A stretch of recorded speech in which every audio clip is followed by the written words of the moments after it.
Don't let go. The words tear out of her throat before she even realizes she's moving, before her feet leave the muddy edge of the rice field, before the quiet rhythm of the Mekong Delta shatters into something loud, urgent, and completely out of place. Just seconds ago, the afternoon had been still, golden sunlight stretching across endless rows of ripened rice, each stalk swaying gently in the warm southern breeze, the kind of peaceful scene tourists traveled halfway across the world to photograph. But Ethan Carter wasn't thinking about photos or peace or anything at all except the fact that the small wooden boat beneath his polished shoes had just lurched violently to one side, sending a wave of cold, murky water over the edge and knocking the breath straight out of his chest.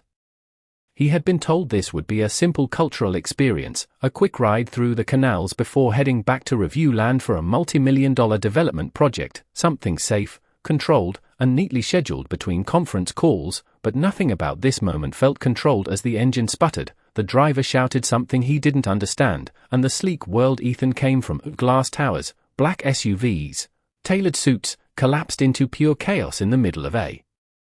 river he couldn't even name.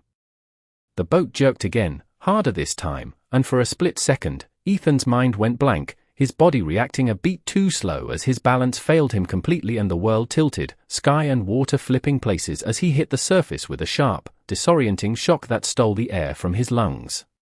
The water was colder than he expected, heavier too, pulling at him as if the river itself had hands, and for the first time in years, maybe ever, Ethan Carter didn't know what to do.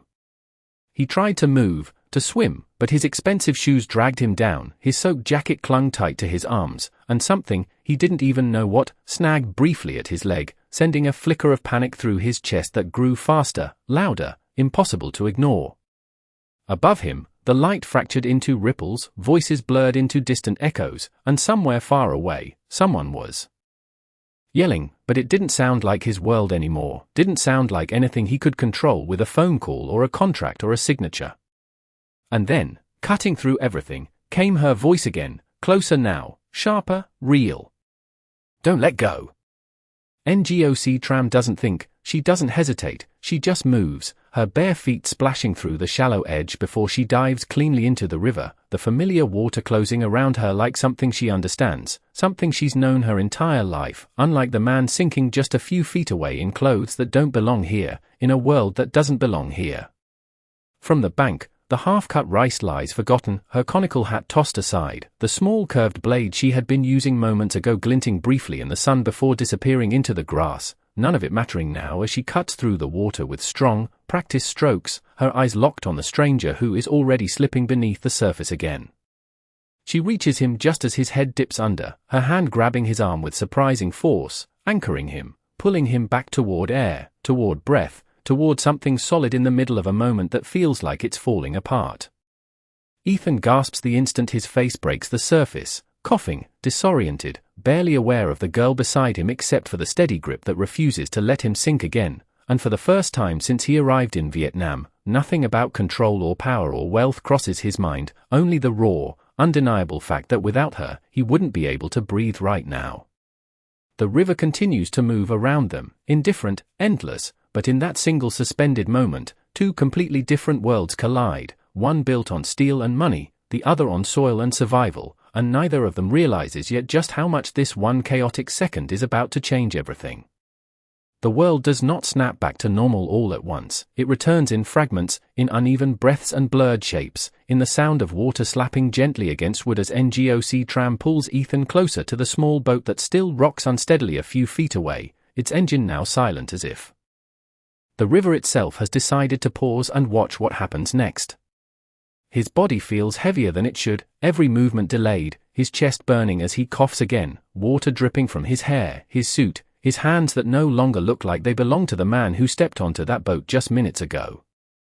Tram keeps one arm firmly around him, steady and unshaking, her other hand gripping the edge of the boat as she positions him carefully, guiding him step by step without rushing, without panic, as if she has done this before, as if chaos is not something that frightens her but something she simply works through. Slowly, she says, her voice softer now, still firm, still certain, and even though he does not fully understand the words, he understands the tone, the calm authority in it, the kind that does not come from titles or wealth but from experience, from knowing exactly what needs to be done in moments like this. With her help, he manages to lift himself halfway onto the boat, his arms trembling, his expensive shoes scraping awkwardly against the worn wood before he finally collapses onto the surface, breathing hard, staring up at the pale blue sky that now looks impossibly far away. For a few seconds, neither of them speaks, the only sound between them the steady rhythm of his breathing and the distant hum of life returning to the riverbanks, as if the world has decided to continue without waiting for him to catch up. Tram climbs in after him with practiced ease, her movements efficient, almost quiet, as she reaches for a small bucket and begins scooping water out of the boat, her focus shifting immediately from the rescue to what comes next, because for her, this moment is not the end of something dramatic, it is simply another task that needs to be handled. Ethan turns his head slightly, watching her, really seeing her for the first time, the strands of dark hair clinging to her face, the sleeves of her simple brown shirt rolled up, the traces of mud along her arms that speak of a life spent working under the sun, a life completely different from his in every possible way. He opens his mouth, trying to say something, anything, but all that comes out at first is another cough, followed by a quiet, almost disbelieving laugh that surprises even him, because somewhere between the fall and this moment, something inside him has shifted in a way he cannot quite explain. I am okay, he manages finally, his voice rough, slower than usual, stripped of the confidence that usually defines it. Tram glances at him briefly, her expression simple, unreadable, then nods once as if that is enough, as if she does not need more words to understand the situation. She reaches toward the front of the boat, pulling a faded piece of cloth from a small compartment and handing it to him without ceremony, without hesitation, a quiet gesture that feels more genuine than any polished hospitality he has experienced in years. He takes it, hesitating for just a fraction of a second before pressing it against his face, wiping away the water, the discomfort, the last visible traces of a moment he would normally try to forget, except this time, he does not want to forget it, not entirely. The boat drifts gently now, no longer fighting the current, and for the first time since arriving in this unfamiliar place, Ethan is not thinking about schedules or meetings or projections, he is thinking about the girl sitting just a few feet away, the one who did not ask who he was, did not wait for permission, did not calculate the risk, she simply acted. And somewhere deep beneath the layers of who he has been for the past decade, a quiet question begins to form, one he has not asked himself in a very long time. What does it feel like to be seen as just a person, not a position, not a name, just someone worth saving without knowing anything else? The boat continues drifting along the narrow canal, guided now only by the slow, natural pull of the current, and for the first time since the accident, the world around them begins to settle into something almost peaceful again, the chaos fading into the background as if it had only existed for a brief, fragile moment. NGOC Tram finishes scooping the last of the water from the bottom of the boat, setting the small bucket aside before glancing toward the shoreline where the golden rice fields stretch. Endlessly under the late afternoon sun, their quiet presence a sharp contrast to everything that just happened.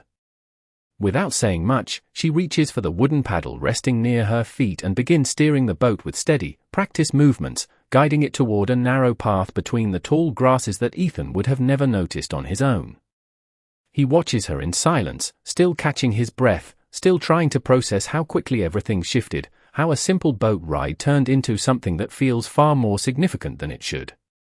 The canal narrows as they move forward, the water calming, the sounds of the outside world growing softer, replaced by the gentle rustle of leaves and the distant call of birds that echo across the open fields.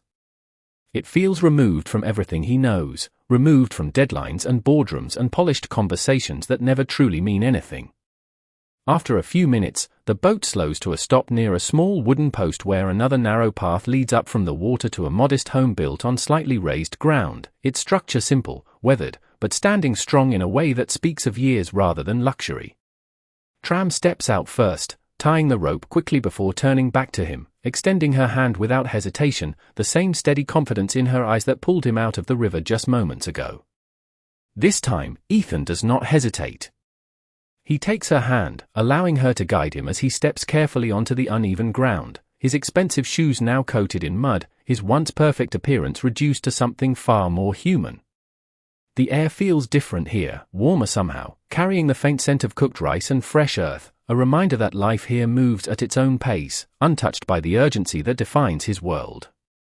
She leads him toward the house, her steps light but purposeful, and as they approach, an older woman sitting near the doorway looks up from her work, her expression shifting from surprise to quiet concern as she takes in the sight of the unfamiliar man beside her.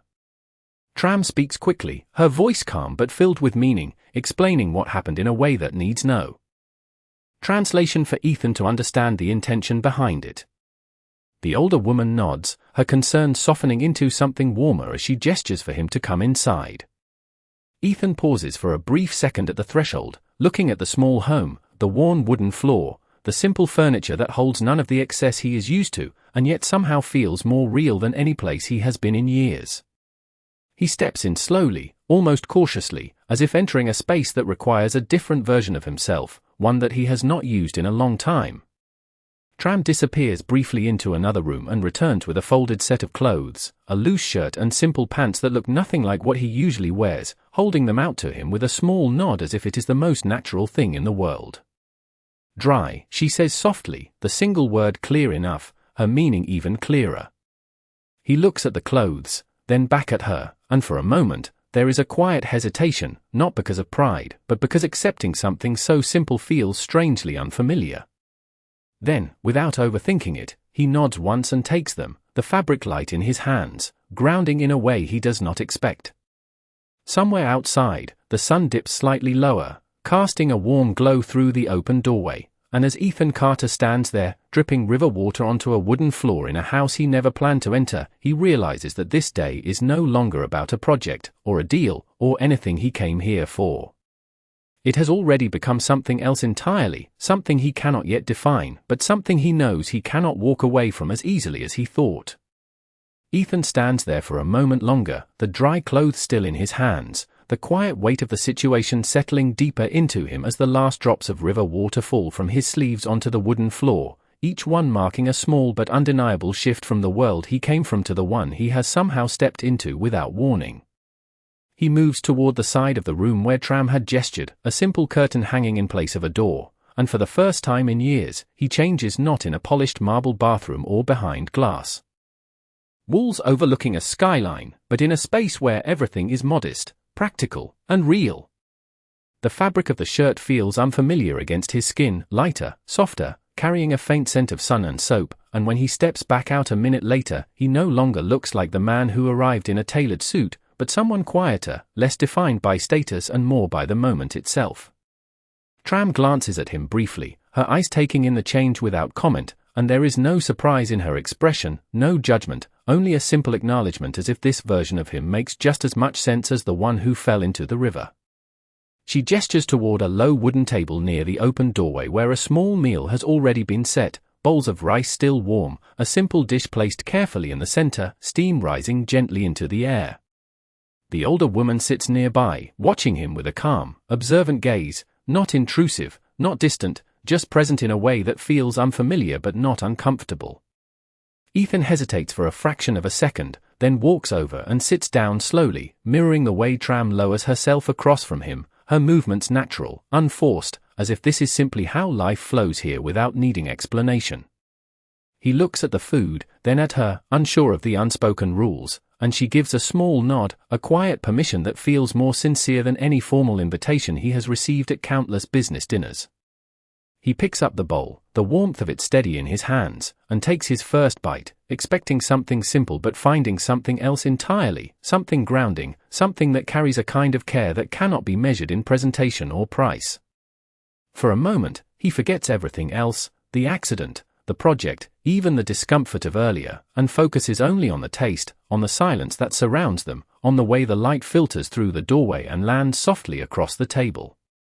Tram eats quietly, occasionally glancing at him, not out of curiosity but out of a quiet awareness, making sure he is all right without asking directly, without needing to fill the space with unnecessary words. The older woman says something gently, her tone light, and Tram responds with a small smile, the exchange brief but warm, hinting at a bond that runs deeper than explanation. Ethan watches them, not understanding the language but understanding the feeling, the rhythm of connection that does not rely on translation. After a few minutes, he sets his bowl down, a soft exhale leaving his chest as he leans back slightly, realizing that for the first time in a long while, he is not rushing toward the next thing, not calculating the next move, he is simply here.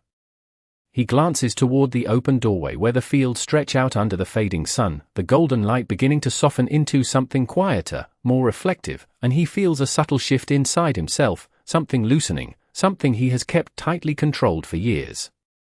Tram follows his gaze, then looks back at him, tilting her head slightly as if trying to read something beyond what he shows on the surface. "You okay?" she asks, her English simple but clear, her tone genuine. He meets her eyes, and for a moment, he considers giving the kind of answer he usually would, something polished, something easy, but instead, he pauses, then nods slowly, more honestly than he expects. "Yes," he says, his voice quieter now, steadier, "I think I am."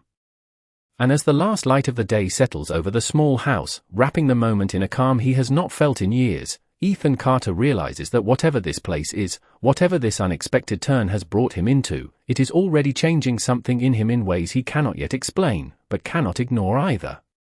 The evening settles in slowly, not with the sharp urgency Ethan is used to in cities where lights replace the sun in an instant, but with a gentle fading, as if the entire world here agrees to move at a quieter pace, giving every moment room to breathe.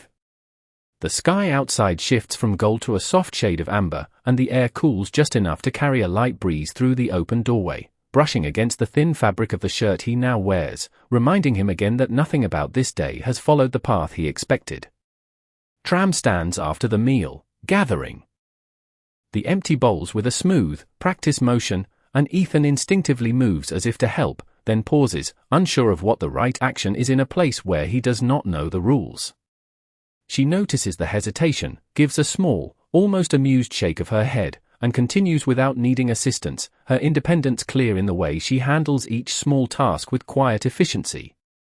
The older woman disappears briefly into the back room, leaving them alone in the soft evening light, and for a moment, the silence between them feels different now, less uncertain, more like something shared rather than something to fill. Ethan shifts slightly on the wooden bench, glancing around the small home again, noticing details he had missed before, the neatly folded fabric stacked in the corner, the simple photographs on the wall, the careful order in a space that has very little but feels complete in a way he cannot quite explain. "You live here?" he asks finally, his voice still calm, slower than usual, as if he is choosing each word with more care than he ever does in a meeting. Tram looks at him, then nods once, her answer simple but steady. "Yes." "With my grandmother?" Her English is not perfect, but it does not need to be, because the meaning carries clearly, grounded in something real.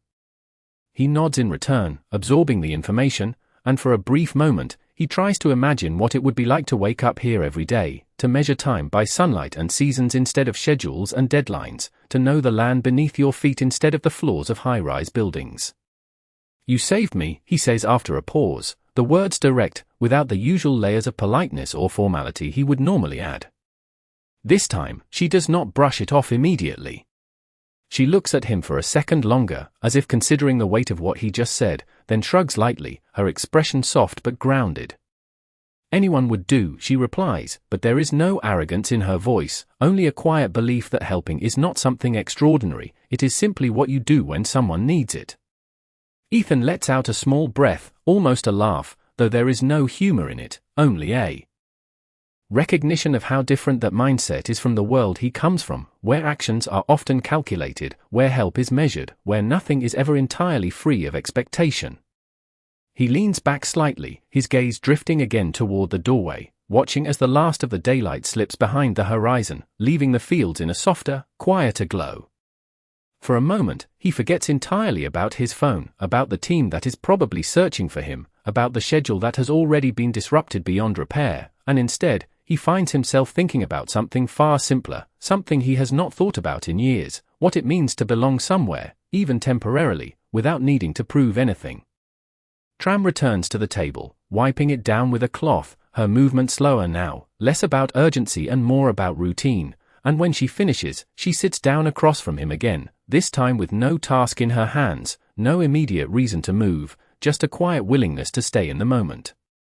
The air between them feels different again, not heavy, not awkward, but open, as if something invisible has shifted, allowing them to see each other more clearly without needing explanations or titles.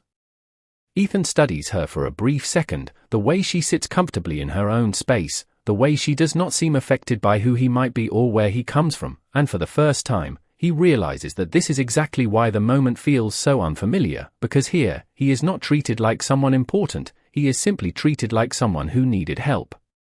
And as that realization settles in, something quiet but undeniable forms beneath it, a sense that whatever happens next, whatever pulls him back into his world, this place, this girl, this unexpected pause in his life, is not something he will be able to forget, no matter how far he goes. Night arrives fully, not with noise but with a quiet certainty, as if the world here understands how to slow down without needing to announce it, and the small house begins to glow softly under a single warm light that hangs from the ceiling, casting gentle shadows across the wooden walls.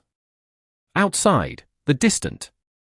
sounds of the river blend with the soft hum of insects, creating a rhythm that feels steady, almost grounding, and Ethan finds himself listening to it without realizing, his mind no longer racing ahead to the next obligation but staying right here, in this moment he never planned for. He reaches instinctively toward where his phone would normally be, only to remember that it is gone, likely still somewhere beneath the surface of the river, and instead of the usual frustration that would follow, there is only a brief pause, then a quiet acceptance, as if losing that connection has somehow made space for something else he has been missing. Tram stands near the doorway, looking out into the darkness beyond the fields, her silhouette calm, familiar with the night in a way that makes it seem less unknown, less distant, and when she turns back toward him, there is a small shift in her expression, something thoughtful, as if she has been considering something for a while. "Your family?" she asks, her words simple, her tone careful, and the question lands differently than he expects, not intrusive, not demanding, just open. Ethan leans back slightly, his gaze lowering for a moment as he processes the question, and for the first time in a long while, he does not reach for a quick answer. "I do not really have one," he says slowly, his voice steady but quieter, stripped of the usual detachment he hides behind. "Not anymore."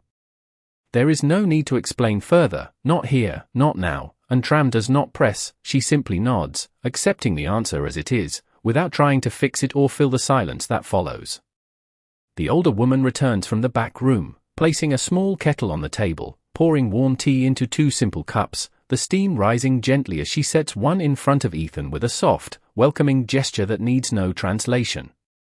He wraps his hands around the cup, feeling the warmth settle into his fingers, and takes a slow sip, the taste mild but comforting, another small detail that feels unexpectedly meaningful in a place where nothing is designed to impress, only to sustain.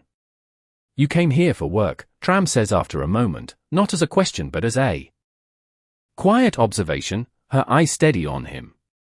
He nods, a faint smile crossing his face as if acknowledging a part of himself that feels distant now. "Yes." "A project." "Land development." He pauses briefly, then adds, "Big plans." The words sound different here, almost out of place, and he notices it immediately, the contrast between what he is saying and everything around him. Tram listens, her expression unreadable for a second, then she glances toward the fields outside, the darkness now hiding the golden rows that define the day, but not erasing their presence. "This land is already something," she says quietly, her voice carrying a simple truth that does not need to be explained further. Ethan follows her gaze, looking out into the night where he knows the fields are still there, unchanged, steady, and her words settle into him in a way that no report or analysis ever has. He does not respond right away, not because he disagrees, but because for the first time, he is reconsidering something he thought was already decided. The room falls into a gentle silence again, but this time it feels different, deeper, as if something important has just been said without needing to be emphasized. Tram moves to the corner of the room and brings over a thin woven mat, placing it carefully near the wall before looking back at him. "You stay tonight," she says simply, not as an obligation, not as a favor, just as a natural continuation of what has already happened. Ethan looks at the mat, then at her, and for a moment, the part of him that is used to control, to planning every detail, hesitates, but it fades quickly, replaced by something quieter, something more certain. He nods once, a small, genuine gesture that carries more meaning than any agreement he has signed in years. As he sets the empty cup down and leans back slightly, listening to the steady rhythm of the night beyond the walls, he realizes that this unexpected pause in his life is no longer something temporary, it is becoming something he is choosing, even if he does not yet understand why. The night deepens slowly, wrapping the small house in a quiet stillness that feels almost protective, and for a long time. Ethan lies awake on the woven mat, staring up at the ceiling where the soft glow of the single light fades into shadow, his mind moving in a way it has not in years, not racing forward, not calculating outcomes, but drifting through thoughts he usually keeps buried beneath layers of work and routine. The sounds outside continue in a steady rhythm, the distant water, the occasional rustle of leaves, the quiet hum of life that does not demand anything from him, and it is in that stillness that something unfamiliar begins to surface, a sense of calm that feels almost undeserved after the life he has been living. He turns slightly, glancing toward the doorway where Tram had disappeared earlier, the curtain barely moving with the breeze, and he realizes that for the first time in a long time, he does not feel alone, even in silence. Eventually, exhaustion pulls him under, not the restless kind he is used to, but a deeper, heavier sleep that comes without resistance, without interruption, as if his body has finally decided to let go. When morning arrives, it does not come with alarms or notifications, but with soft light filtering through the open doorway and the distant sound of movement outside, gentle, unhurried, real. Ethan opens his eyes slowly, disoriented for just a second before everything returns, the river, the house, the girl who pulled him out of something far more than water. He sits up, running a hand through his hair, still adjusting to the unfamiliar surroundings, and for a brief moment, he wonders if any of it was a dream, but the simple room around him, the folded clothes, the faint scent of cooked rice in the air remind him that it is not.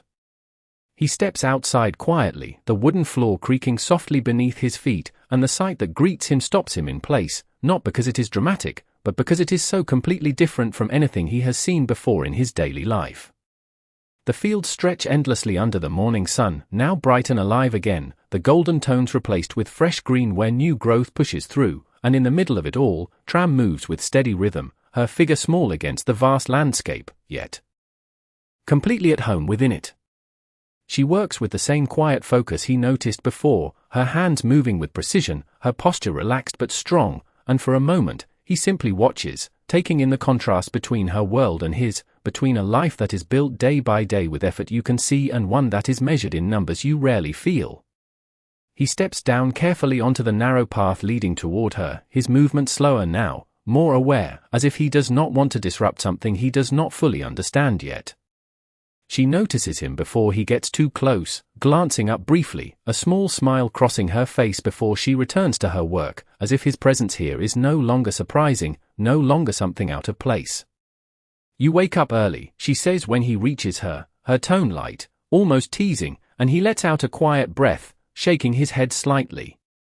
"Not usually," he admits, his voice softer than it would be anywhere else, and she smiles again, a simple expression that carries no expectation, no judgment, just acknowledgement.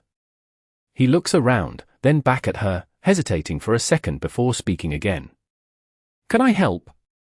The question feels strange coming from him, unfamiliar in its sincerity, and for a moment, she pauses, studying him as if trying to decide whether he means it.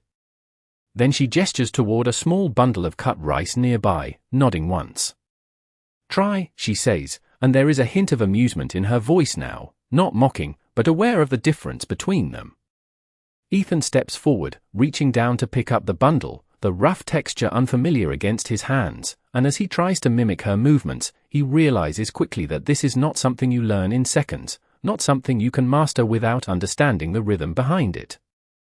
He fumbles slightly, his movements awkward, and she watches him for a moment before stepping closer, adjusting his grip with a gentle, guiding touch, showing him without words how to move, how to follow the natural flow instead of forcing it. And in that simple exchange, under the open sky, far from everything he once believed defined him, Ethan Carter begins to understand something he has been missing, not in business, not in success, but in life itself, something that cannot be bought, cannot be planned, only experienced, one quiet moment at a time. The sun rises higher, warming the fields until the air begins to shimmer slightly above the rows of green, and what started as a simple attempt quickly turns into something far more demanding than Ethan expected, his hands growing sore, his movement slower, his breath a little heavier with each passing minute. Still, he does not stop. There is something about the rhythm of the work, the steady repetition, the quiet focus it requires, that keeps him grounded in a way no boardroom ever has, and even when he stumbles, even when the bundles slip from his grip or his timing is off, he finds himself trying again without frustration, without the usual pressure to get it perfect immediately. Tram watches him occasionally, her expression softening just slightly each time he adjusts, each time he listens instead of forcing his own way, and there is a quiet approval in the way she nods once when he finally gets the motion right, even if only for a moment. The hours pass differently here, not measured by meetings or deadlines but by the movement of the sun, by the gradual shift of light across the fields, and before Ethan realizes it, the morning has stretched into midday, the heat settling more firmly over everything, slowing their pace naturally. Tram sets her tools aside first, wiping her hands lightly before glancing toward him. "Enough," she says gently, not as a command but as a recognition of his effort, and he exhales softly, straightening up as he looks around at the work they have done, small in scale compared to the vast fields around them, but meaningful in a way he cannot quite put into words. They walk back toward the house together, the narrow path familiar now, the silence between them no longer uncertain but comfortable, carrying something unspoken that continues to grow with each shared moment. As they reach the edge of the property, the distant sound of an engine breaks the quiet, low at first, then gradually louder, unfamiliar in this setting where most movement comes from boats or footsteps rather than vehicles. Ethan pauses instinctively, his body reacting before his mind fully processes it, and Tram follows his gaze toward the dirt road that runs along the far side of the field. Within seconds, the source becomes clear, a line of black vehicles moving steadily toward them, their presence sharp, almost out of place against the soft, natural backdrop. The moment stretches slightly, tension slipping quietly into the air, not loud, not dramatic, but undeniable in the way everything seems to hold still for just a second longer than usual. The vehicles come to a stop near the edge of the path, doors opening almost in unison, and several figures step out, their movements precise, their posture unmistakably structured, controlled, familiar in a way that pulls Ethan's attention instantly. One of the men steps forward quickly, scanning the area before his eyes land on Ethan, and the shift in his expression is immediate, relief mixing with urgency as he closes the distance between them. "Sir," he says, his voice firm but controlled, "we have been searching for you." The words hang in the air, clear, direct, impossible to misinterpret, and in that moment, the quiet world Ethan stepped into begins to fracture slightly, the line between who he was and who he has been here becoming impossible to ignore. Tram stands still beside him, her gaze moving from the man to Ethan, then back again, her expression not shocked, not confused, but thoughtful, as if she is putting pieces together that were never fully hidden, only unspoken. Ethan exhales slowly, running a hand through his hair as he looks toward the vehicles, the people, the part of his life that has now caught up to him without warning, and for a brief second, something like reluctance crosses his face, subtle but real. "I am fine," he says, his voice steady, though quieter than usual, and the man nods quickly, but his attention does not waver, as if there are 100 things waiting to be said, 100 responsibilities pressing in all at once. The air feels different now, heavier, carrying the weight of two worlds colliding in a way that cannot be undone, and as Ethan stands there between them,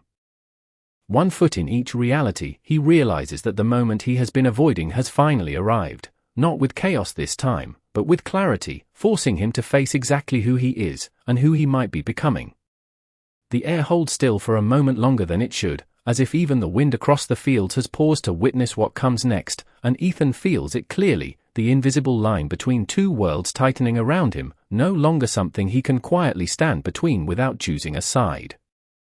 The man in front of him waits, composed but alert, the rest of the team lingering just behind, their presence sharp, structured, a complete contrast to everything that surrounds them here.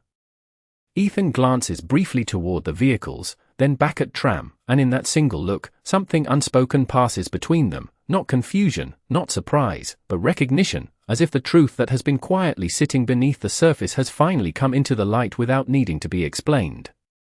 "You should go," Tram says softly, her voice calm, steady, not pushing him away but acknowledging what is already inevitable, and for the first time since they met, there is a slight distance in her tone, not cold, just real. Ethan takes a slow breath, his eyes lingering on her for a second longer, then he shakes his head almost instinctively. "Not yet," he replies, the words coming out before he fully plans them, and there is something different in his voice now, something grounded, something that does not belong to the man who arrived here with a schedule and a contract.